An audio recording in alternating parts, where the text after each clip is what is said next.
an egg. How many eggs did you poach, little brother? Do we have to steal other creatures' eggs? I mean, couldn't we just go vegan? Sure, we can be vegan.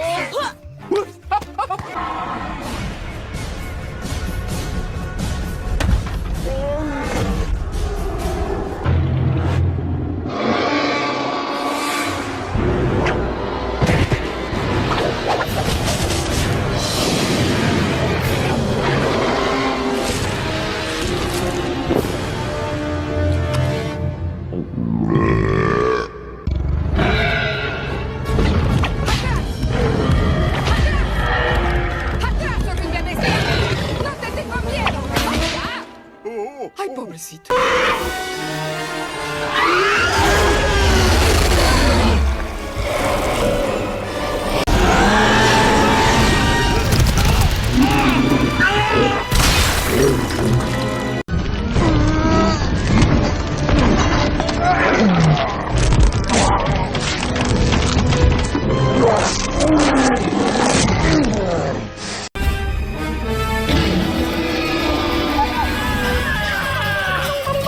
I did in episode 57.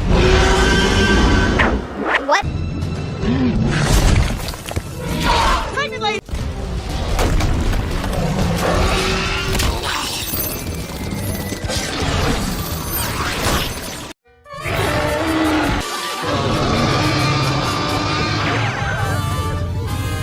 Sharp tooth?